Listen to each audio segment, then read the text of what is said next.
Hi friends, Vinees വേൾഡിലേക്ക് എല്ലാവർക്കും സ്വാഗതം. ഈ ചാനൽ ആരെങ്കിലും സബ്സ്ക്രൈബ് ചെയ്യാതെയുണ്ടെങ്കിൽ ഒന്ന് സബ്സ്ക്രൈബ് ചെയ്ത് ബെൽ ബട്ടണും കൂടി ഒന്ന് എനേബിൾ ചെയ്യണം. എന്നാൽ മാത്രമേ ഞാനിടുന്ന എല്ലാ വീഡിയോസിൻ്റെ നോട്ടിഫിക്കേഷൻ നിങ്ങൾക്ക് കറക്റ്റായി ലഭിക്കുകയുള്ളൂ. ഇപ്പം നമ്മളിവിടെ ഉണ്ടാക്കുന്നത് മത്തി പൊള്ളിച്ചതാണ്. അതിനായി 5 മത്തി എടുത്ത് വെച്ചിട്ടുണ്ട്. അതിനൊന്ന് വരഞ്ഞു കൊടുക്കാം. നമ്മൾ വറക്കാൻ വേണ്ടി വരയണ പോലെ വരഞ്ഞു കൊടുക്കാം. ഒരു 1.25 ടീസ്പൂൺ മുളക് പൊടി എടുത്ത് വെച്ചിട്ടുണ്ട്. ഇഞ്ചി വെളുത്തുള്ളി പേസ്റ്റ് അതൊരു ടീസ്പൂൺ എടുത്ത് വെച്ചിട്ടുണ്ട്. 1/4 ടീസ്പൂൺ മഞ്ഞൾപ്പൊടി, ആവശ്യത്തിന് ഉപ്പ്, കുറച്ച് കുരുമുളക്, കുറച്ചെന്ന് വെച്ചാൽ ഒരു 5-6 കുരുമുളക്. അത് ഇഞ്ചി വെളുത്തുള്ളി പേസ്റ്റ് ആക്കിയപ്പോൾ അതിൻ്റെ കൂടെ ചതച്ച് വെച്ചേക്കാണ്. ഇനി ഇതെല്ലാം കൂടി മിക്സ് ചെയ്തിട്ട് നമ്മൾ വരഞ്ഞു വെച്ചേക്കണ ചാളയിലേക്ക് പുരട്ടി കൊടുക്കാം. എന്നിട്ട് ഇതൊരു അരമണിക്കൂർ വെക്കണം. ആ സമയത്ത് നമുക്ക് ബാക്കി സാധനങ്ങൾ വെക്കാം. ഒരു തക്കാളി ചോപ്പ് ചെയ്ത് വെച്ചിട്ടുണ്ട്, ഒരു സവാള ചോപ്പ് ചെയ്ത് വെച്ചിട്ടുണ്ട്, കുറച്ച് ഇഞ്ചി വെളുത്തുള്ളി അതും ചോപ്പ് ചെയ്ത് വെച്ചിട്ടുണ്ട്, വേപ്പില, കുറച്ച് കുരുമുളക് പൊടിച്ച് വെച്ചിട്ടുണ്ട്, 2 പച്ചമുളകും കൂടി വേണം, കട്ടിപ്പാൽ തേങ്ങാപ്പാൽ എടുത്ത് വെച്ചിട്ടുണ്ട്, അതും വേണം. നമ്മളിനി ഇത് ശരിക്കും പുരട്ടി കൊടുക്കുകയാണ്. എല്ലാ ഭാഗത്തും ആകണ വിധത്തിൽ പുരട്ടി കൊടുക്കുകയാണ്. ഉള്ളിലൊക്കെ ഈ മുളക് തേച്ച് പിടിപ്പിക്കണം. എന്നിട്ട് നമ്മൾ ഒരു അരമണിക്കൂർ ഇത് റെസ്റ്റ് ചെയ്യാൻ വെക്കാം.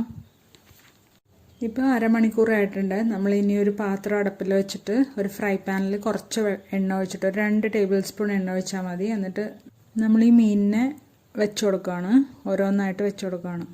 ഇപ്പോൾ എൻ്റെ ഫ്രൈ പാനിൻ്റെ നടുഭാഗം പൊങ്ങി അരിക് താഴ്ന്നിരിക്കണോണ്ടാണ് ഇങ്ങനെ എണ്ണ വേറെ സ്ഥലത്ത് പോയി കിടക്കുന്നത്. ഇപ്പോൾ എണ്ണ ഇല്ലെങ്കിൽ ഇത് വറുത്തെടുക്കാൻ നമുക്ക് പറ്റും. പിന്നെ ഇത്തിരിയും കൂടി ടേസ്റ്റ് കൂടാൻ വേണ്ടിയാണ് ഈ എണ്ണ ഒഴിച്ചു കൊടുക്കുന്നത്. ഏറ്റവും കുറവ് എണ്ണ ഒഴിച്ചു കൊടുത്താൽ മതി. ഇനിയിപ്പോൾ ഹെൽത്ത് കോൺഷ്യസ് ആണ്, കഴിക്കാൻ പാടില്ല അങ്ങനെയൊക്കെ ആണെങ്കിൽ നിങ്ങൾ എണ്ണ ഒഴിക്കാതെ തന്നെ ഇങ്ങനെ ഫ്രൈ പാനിൽ വെച്ച് വെറുതെ ഒന്ന് വറുത്തെടുത്താൽ മതി. ഇപ്പോൾ ഇതൊരു വശമായിട്ടുണ്ട്, നമ്മൾ മറിച്ചിട്ട് കൊടുക്കുകയാണ്. ഇനിയിപ്പോൾ ഇത് ആയിട്ടുണ്ട്, 2 വശമായി, നമ്മളപ്പോൾ എടുക്കുകയാണ്. ഇനി ഈ പാത്രത്തിലേക്ക് തന്നെ നമ്മൾ അരിഞ്ഞു വെച്ചേക്കണ സവാള, ഒരു സവാളയാണ് അരിഞ്ഞു വെച്ചേക്കണത്, അത് ഇട്ട് കൊടുക്കുകയാണ്. ഈ എണ്ണ തന്നെ മതിയാവും, കുറച്ച് എണ്ണയല്ലേ ഒഴിച്ചു കൊടുത്തിട്ടുള്ളൂ, ആ എണ്ണ തന്നെ മതിയാവും. നന്നായിട്ട് വഴറ്റി കൊടുക്കുക. ഇതിലേക്ക് ഓരോ ടീസ്പൂൺ ഇഞ്ചി വെളുത്തുള്ളി 2 ഓരോ ടീസ്പൂൺ ഇട്ട് കൊടുക്കുകയാണ്. പച്ചമുളക് നെടുകെ കീറിയതും വേപ്പിലയും കൂടി ഇട്ട് കൊടുക്കുകയാണ്. അതിലേക്ക് നമ്മൾ ഉപ്പിട്ട് കൊടുക്കുകയാണ്. കുറച്ചുകൂടി നേരത്തെ ഉപ്പിടായിരുന്നു, മറന്നു പോയതാ. 1/4 ടീസ്പൂൺ മഞ്ഞൾപ്പൊടി ഇട്ട് കൊടുത്തിട്ടുണ്ട്. അപ്പോൾ വറുത്തപ്പോഴും 1/4 ടീസ്പൂൺ ഇട്ടിട്ടുണ്ടായി. അപ്പോൾ 1/2 ടീസ്പൂൺ മഞ്ഞൾപ്പൊടി നമ്മൾ എടുത്തിട്ടുണ്ട്. ഇതിലേക്ക് 1 ടീസ്പൂൺ കുരുമുളക് പൊടി ഇട്ട് കൊടുക്കുകയാണ്. എന്നിട്ടൊന്ന് വഴറ്റി കൊടുത്തിട്ടുണ്ട്. 1 ടീസ്പൂൺ മുളക് പൊടി. അപ്പോൾ 1.25 ടീസ്പൂൺ മുളക് പൊടി വറുക്കാൻ എടുത്തിട്ടുണ്ടായിരുന്നു. അപ്പോൾ 2.25 ടീസ്പൂൺ മുളക് പൊടി നന്നായിട്ടൊന്ന് മിക്സ് ചെയ്ത് കൊടുക്കുക. ഇപ്പോൾ ഇടണ ഈ 1 ടീസ്പൂൺ മുളക് പൊടി നിങ്ങൾക്ക് കാശ്മീരി മുളക് പൊടി ഇട്ട് കൊടുക്കാമായിരുന്നു. അങ്ങനെയാണെങ്കിൽ നല്ല കളർ കിട്ടിയേനെ. ഇപ്പോൾ എനിക്കില്ലാത്തതുകൊണ്ടാണ് ഞാൻ ഇടാത്തത്. ഇനി നമ്മൾ ഒരു തക്കാളി എടുത്ത് വെച്ചിട്ടുണ്ടായല്ലോ ചോപ്പ് ചെയ്തത്, അത് ഇട്ട് കൊടുക്കുകയാണ്. നന്നായിട്ട് ചെറുതായിട്ട് ചോപ്പ് ചെയ്താൽ ഇത്രയും കൂടി പെട്ടെന്ന് ആയി കിട്ടും. ഇപ്പോൾ ഇതൊന്ന് നന്നായിട്ട് ആയി വന്നിട്ടുണ്ട്. നമ്മളതിലേക്ക് പാലൊഴിച്ച് കൊടുക്കുകയാണ്. നല്ല കട്ടിപ്പാലാണ് അതിലേക്ക് ഒഴിക്കേണ്ടത്. ആദ്യം ഒഴിച്ച് അടിച്ചെടുത്ത അത്രയും വെള്ളം മാത്രം മതി. ഞാനിപ്പോൾ ഓർക്കാതെ ഇത്രയും കൂടി വെള്ളം ഒഴിച്ച് പിഴിഞ്ഞു പോയി, അതുകൊണ്ടാണ് എൻ്റെ ഇത്തിരി കൂടുതൽ വെള്ളം പിഴിഞ്ഞു വെച്ചിട്ടുണ്ടായില്ല. ഇതിപ്പോൾ ചെയ്യണതിൻ്റെ ഇടയ്ക്ക് പിഴിഞ്ഞതുകൊണ്ടാണ് ഞാൻ ഓർക്കാതെ വെള്ളം ഒഴിച്ചു പോയത്. ഇനി ഇത് നന്നായിട്ട് വറ്റിച്ചെടുക്കണം. ഇനി നമ്മൾ കാശ്മീരി മുളക് പൊടിയുടെ കാര്യം പറഞ്ഞല്ലോ, ആ മുളക് പൊടിയായിരുന്നു ഇട്ടിരുന്നെങ്കിൽ ഇത്രയും കൂടി കൂടുതലായിട്ട് കളർ കിട്ടിയാനേ നമുക്ക്. നമ്മുടെ സാധാരണ മുളക് പൊടിയുടെ അത്രയും എരിവും ഉണ്ടാവില്ല. അപ്പോൾ നമുക്ക് ഇത്തിരി കൂടുതലിട്ടാലും കുഴപ്പമില്ല. ഉപ്പ് കുറവായതുകൊണ്ട് ഞാൻ ഇത്തിരി കൂടി ഉപ്പിട്ട് കൊടുത്തിട്ടുണ്ട്. ഇപ്പോൾ ഒന്ന് വറ്റിയിട്ടുണ്ട്. ഞാൻ അതിലേക്ക് എനിക്ക് കളർ കണ്ടിട്ട് സഹിക്കാനില്ല, അതുകൊണ്ട് ഞാൻ കുറച്ചുകൂടി മുളക് പൊടി ഇട്ട് കൊടുത്തിട്ടുണ്ട്. ഇപ്പോൾ ഇത് നന്നായിട്ട് വറ്റി വന്നിട്ടുണ്ട്. ആ സമയം നമുക്ക് ഒരു വാഴയില ഒന്ന് വാട്ടിയെടുക്കാം. ഗ്യാസിൻ്റെ ഫ്ലെയിമിൻ്റെ മുകളിൽ കാണിച്ചാൽ മതി. എല്ലാ സൈഡും നന്നായിട്ട് വാട്ടിയെടുക്കണം. എന്നിട്ട് അതിലേക്ക് നമ്മൾ ഉണ്ടാക്കി വെച്ചേക്കണ ആ ഗ്രേവി വെച്ചിട്ട് ഒരു ബെഡ് പോലെ ഉണ്ടാക്കി കൊടുക്കുകയാണ്.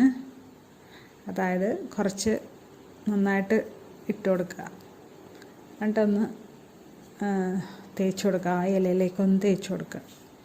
അതിലേക്ക് നമ്മൾ വറുത്ത് വെച്ചേക്കണ ചാള വെച്ച് കൊടുക്കുകയാണ്.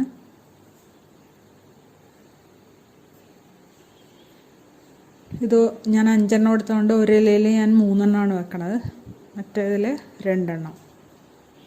ഇനി ഇതുപോലെ തന്നെ നമ്മൾ ചെയ്ത പോലെ തന്നെ മുകളിലും ഈ ഗ്രേവി വെച്ച് ഫില്ല് ചെയ്ത് കൊടുക്കണം. ഇത് വളരെ ടേസ്റ്റാണ്, നിങ്ങളെല്ലാവരും ട്രൈ ചെയ്ത് നോക്കേണ്ട ഒരു റെസിപ്പിയാണ്. വളരെ ടേസ്റ്റാണ്. ഇതുപോലെ നമ്മൾക്ക് ഏത് മീനും ഇതുപോലെ തന്നെ ചെയ്തെടുക്കാം. ഇതൊന്ന് നന്നായിട്ട് മടക്കിയെടുക്കണം. ഒരു സൈഡ് അങ്ങോട്ട് മറ്റേ സൈഡ് ഇങ്ങോട്ട്. അപ്പോൾ അതൊന്ന് ടൈറ്റായി. പിന്നെ ഈ 2 സൈഡും 2 എഡ്ജസും അപ്പുറത്തേക്കും ഇപ്പുറത്തേക്കും മടക്കി നന്നായിട്ട് മടക്കി എടുക്കുക. അതിന് നമ്മളൊരു വാഴനാര് വെച്ച് കെട്ടിയെടുക്കുകയാണ്. നന്നായിട്ട് കെട്ടിക്കൊടുക്കണം. മറ്റേ എന്താണ് ഗ്രേവിയുടെ വെള്ളമൊന്നും പുറത്തേക്ക് പോകാൻ പാടില്ല. അതിനുവേണ്ടി പൊട്ടിപ്പോകരുത് ഈ ഇല. അതിനുവേണ്ടിയാണ് നമ്മൾ കെട്ടിക്കൊടുക്കുന്നത്, അതിൻ്റെ ഗ്രേവി പുറത്തേക്ക് പോരാതിരിക്കാൻ. ഇപ്പോൾ ഒരു തവ അടപ്പത്ത് വെച്ചിട്ട് നമ്മളിത് അതിലേക്ക് വെച്ച് കൊടുക്കുകയാണ്. 2 എണ്ണവും റെഡിയാക്കി എടുത്തിട്ടുണ്ട്. അതിപ്പോൾ ഒരു സൈഡായിട്ടുണ്ട്, നമ്മളൊന്ന് മറിച്ചിടുകയാണ്. ഇത്രയും ടേസ്റ്റി ആയിട്ടുള്ള, നിങ്ങളിത് മിസ് ചെയ്യുകയാണെങ്കിൽ ഇത്രയും ടേസ്റ്റി ആയിട്ടുള്ള ഒരു വിഭവം നിങ്ങൾ മിസ് ചെയ്യുകയാണ്. അതുകൊണ്ട് എല്ലാവരും ഇത് ട്രൈ ചെയ്ത് നോക്കണം. ഇപ്പം നമ്മുടെ ഇതായിട്ടുണ്ട്, കണ്ട നന്നായിട്ടായിട്ടുണ്ട്. ഇത് ഭയങ്കര ടേസ്റ്റി ആയിട്ടുള്ളതാണ്. ഞാൻ വീണ്ടും പറയുകയാണ്, ഭയങ്കര ടേസ്റ്റിയാണ്. ഇത് നിങ്ങൾ എന്തായാലും ഉണ്ടാക്കി വെക്കണം. ഇഷ്ടമെങ്കിൽ ലൈക്ക് ചെയ്യാനും കമൻറ്റ് ചെയ്യാനും ഷെയർ ചെയ്യാനും മറക്കല്ലേ. സബ്സ്ക്രൈബ് ചെയ്ത് ബെൽ ബട്ടണും കൂടി എനേബിൾ ചെയ്യണേ.